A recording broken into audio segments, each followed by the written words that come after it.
Hey guys, it's Walter with the Black Film Guild, and today I want to talk to you guys a little bit about a music video that I shot. I shot a music video about a month or so ago with a young artist, really talented guy up in down in Southern California. And I want to talk to you guys about some of the process that I went through and some of the pros and cons about this and why I did it. So to begin, you guys know I got the Canon R5, and I was looking for some projects to kind of do with it that might not take too long, or that wasn't a super long commitment, and just seeing what the camera can do and just kind of getting a better feel for certain things, testing out, you know, some of the things like the slow motion, the nighttime videography, and some of the settings and things of that nature.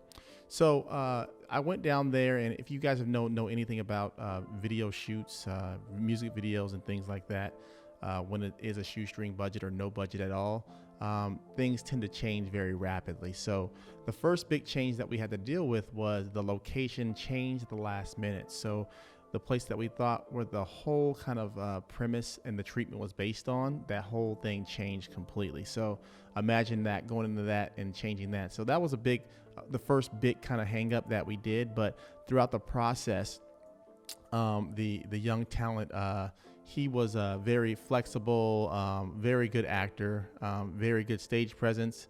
And we also got a female lead really quickly to kind of do that process as well. And ultimately it went really, really well. This camera right here, we shot everything at nighttime. And the camera actually held up really well at night. The slow motion was very, very good. The focus, the eye focus held up very well at nighttime as well, so I wasn't having issues with it cutting in and out of focus when I was trying to do that. And even just the way that it was able to carry the moving subject, it was really able to kind of carry that very well. I used the slow motion for a lot of with the R5 during this night photography, and I did have the hang up with the overheating, and this was one of the things that, you know, everybody's kind of talking about. So there was some overheating with the high frame rate that I was using. I was shooting at 120 frames at 4K, and that's where I experienced it. When I shot everything else at 4K, I'd had no issues. It was just at that moment. I shot everything on the 28-70 f2, which is a great lens. It held up everything that I wanted to do. It got the wide shots when I wanted them. It got the tight shots when I wanted them, and ultimately it was a great play. I really wanted to just use this as an example to kind of show some of the shots that I got with the camera, and talk a little bit about my experience and how I think this camera fares up for a music video. I think this camera is a great addition if you are somebody who does shoot music videos.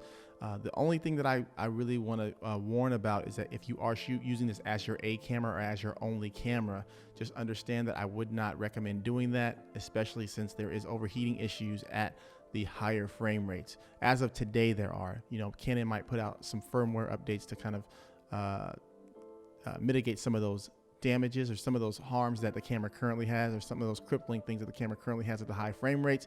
But as of right now, if this is your A camera, it might not be the best thing to do. Just have this one camera on set, and you don't want to have people waiting 15-20 minutes for that. So just keeping that in mind, I think that's really important to kind of keep in mind. And talking about the editing of the music video, how did I feel about that? How are the files when you're working with these files natively in when you're editing software? So I edited this music video in Premiere Pro. I do have a very, very beefy computer, which is able to process the 4K 120 frames without any drop frames, which is pretty awesome. It's a 6950K or 6950X i7 with a bunch of souped up graphics cards and things of that nature. So the thing that I really want to, the reason why I'm saying that is because I don't recommend actually trying to edit these files natively.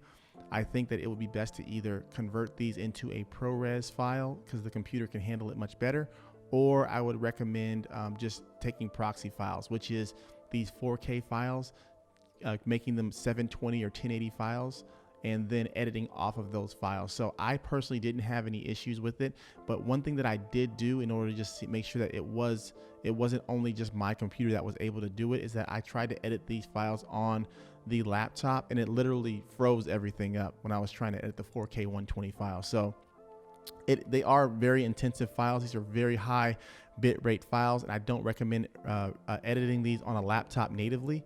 I did transfer these into a proxy file and then tried to edit them on the laptop, and they worked seamlessly. And with Adobe Premiere, they did a really good job with allowing the user to create proxies really easily, and then also just hitting one button in order to swap back to the original. So going from proxy to original is super easy. It's super simple. Adobe did a great job with that, and I wanted to make sure you guys were aware.